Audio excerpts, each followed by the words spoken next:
Hi everybody, I hope you are doing well.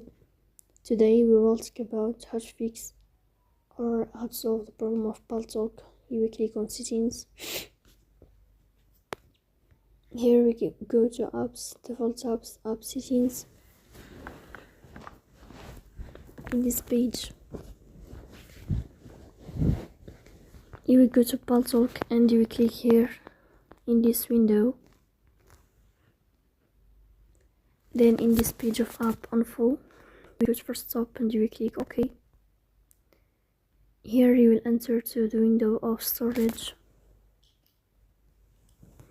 Here we click on clear cache. After that you will turn off your phone and you will wait a moment to restart your phone again to fix that problem. So that's all. Don't forget to support us by like and subscribe. See you next